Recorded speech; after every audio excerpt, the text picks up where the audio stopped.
اسرائیل کے انتہائی دائیں بعضوں کے قومی سلامتی کے وزیر اعتمار بن گوئر نے اتوار کے روز پولیس کی بھاری حفاظت میں مقبوضہ مشرقی یروشلم میں مسجد الاقصی کے احاطے پر دھاوا بول دیا۔ یروشلم گورنریٹ کا حوالہ دیتے ہوئے سرکاری فلسطینی خبر رساں ایجنسی وفا نے کہا کہ یہ دراندازی مشرقی یروشلم میں اسلامی اور عیسائی مقدس مقامات کے خلاف جاری خلاف ورزیوں میں اضافے کے ساتھ ساتھ نمازیوں کی مسجد تک رسائی پر مسلسل پابندیوں کے درمیان ہوئی ہے۔ 60 سال تک ہنگری پر حکمرانی کرنے والے نیشنلسٹ وکٹ اوربان نے اتوار کو پارلیمانی انتخابات میں قدامت پسند پیٹر میگیار سے شکست تسلیم کر لی۔ تقریباً 70% علاقوں میں ووٹوں کی گنتی کے ساتھ میگیار کی پارٹی نے 70 نشستیں حاصل کیں۔ یہ تمام ان نشست پارلیمانی نشستوں میں سے 2/3 سے زیادہ سرکاری انتخابی نتائج کے مطابق۔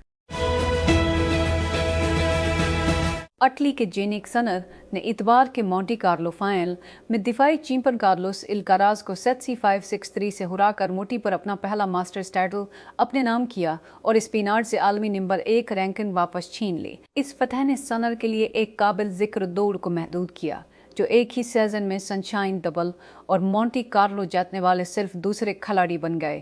یہ کارنامہ اس سے قبل 2005 میں نواک جوکووچ نے حاصل کیا تھا۔ ایک تاریخی ملاقات، 28 گھنٹے مذاکرات اور ایک حتمی پیشکش، تاہم امریکہ اور ایران کے درمیان اعلیٰ سطحی اسلام آباد مذاکرات اتوار کی صبح بے نتیجہ ختم ہو گئے۔ اگرچہ مبصرین اور تجزیہ نگاروں کا کہنا ہے کہ بات چیت کا کسی اور طریقے سے ختم ہونے کا امکان نہیں تھا، لیکن دل چاہتا ہے جو چاہتا ہے، اور پوری دنیا کسی معجزے سے کم کی امید میں اپنی نشستوں کے کنارے پر بیٹھ گئے۔ ہسپانوی پبلک براڈکاسٹر ٹی وی نے رپورٹ کیا، فریڈم فلوٹیلا کوارڈینیٹر کے مطابق گلوبل سمٹ فلوٹیلا اتوار کو بارسلونا سے علامتی طور پر غزہ کے لیے روانہ ہوا، لیکن موسم کی خراب صورتحال کی وجہ سے بین الاقوامی پانیوں میں اس کی روانگی میں تاخیر ہوئے۔ موسمی حالات کی وجہ سے ہمارا مشن آج اس بندرگاہ سے روانہ ہوگا، لیکن بین الاقوامی پانیوں کی طرف سفر نہیں کرے گا کیونکہ ہم آج یہ سفر محفوظ طریقے سے نہیں کر سکتے، تھیاگو اویلا نے کہا۔ ایران کے اسلامی انقلابی گارد کور ارگیٹی نے اتوار کے روز کہا کہ کسی بھی فوجی جہاز نے آبنائے ہرمز کے قریب جانے کی کوشش کی، اسے امریکہ کے ساتھ 2 ہفتے کی جنگ بندی کی خلاف ورزی تصور کیا جائے گا اور خبردار کیا ہے کہ اس سے سختی اور فیصلہ کن طور پر نمٹا جائے گا۔ ایرانی سرکاری میڈیا کی طرف سے رپورٹ کردہ ایک بیان میں گارز نے کہا کہ آبنائے ایران کی بحریہ کے کنٹرول اور ہوشیار انتظام میں ہے، اور مزید کہا کہ یہ مخصوص ضوابط کے مطابق غیر فوجی جہازوں کے محفوظ گزرنے کے لیے کھلا ہے۔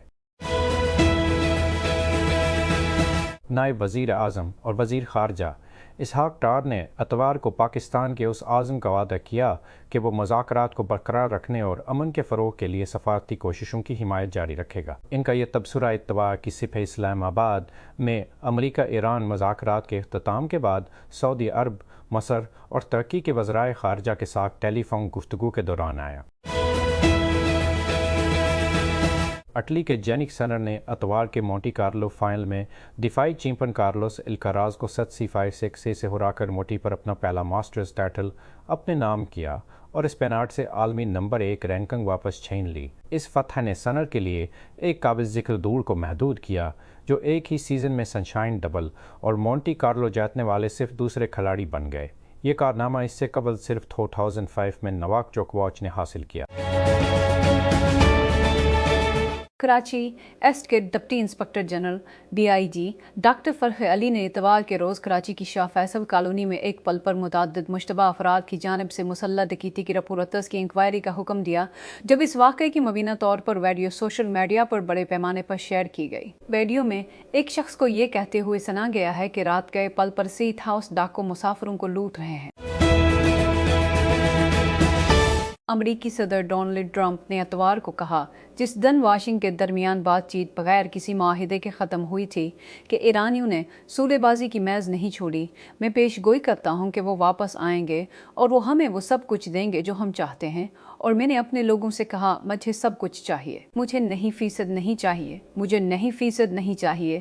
میں نے ان سے کہا مجھے سب کچھ چاہیے۔ ان کے پاس کوئی کارڈ نہیں ہے۔ انہیں فاکس نیوز کے شو سنڈے مارننگ فیوچرز ود ماریا بارٹیرومو میں ایک فون انٹرویو کے دوران کہا۔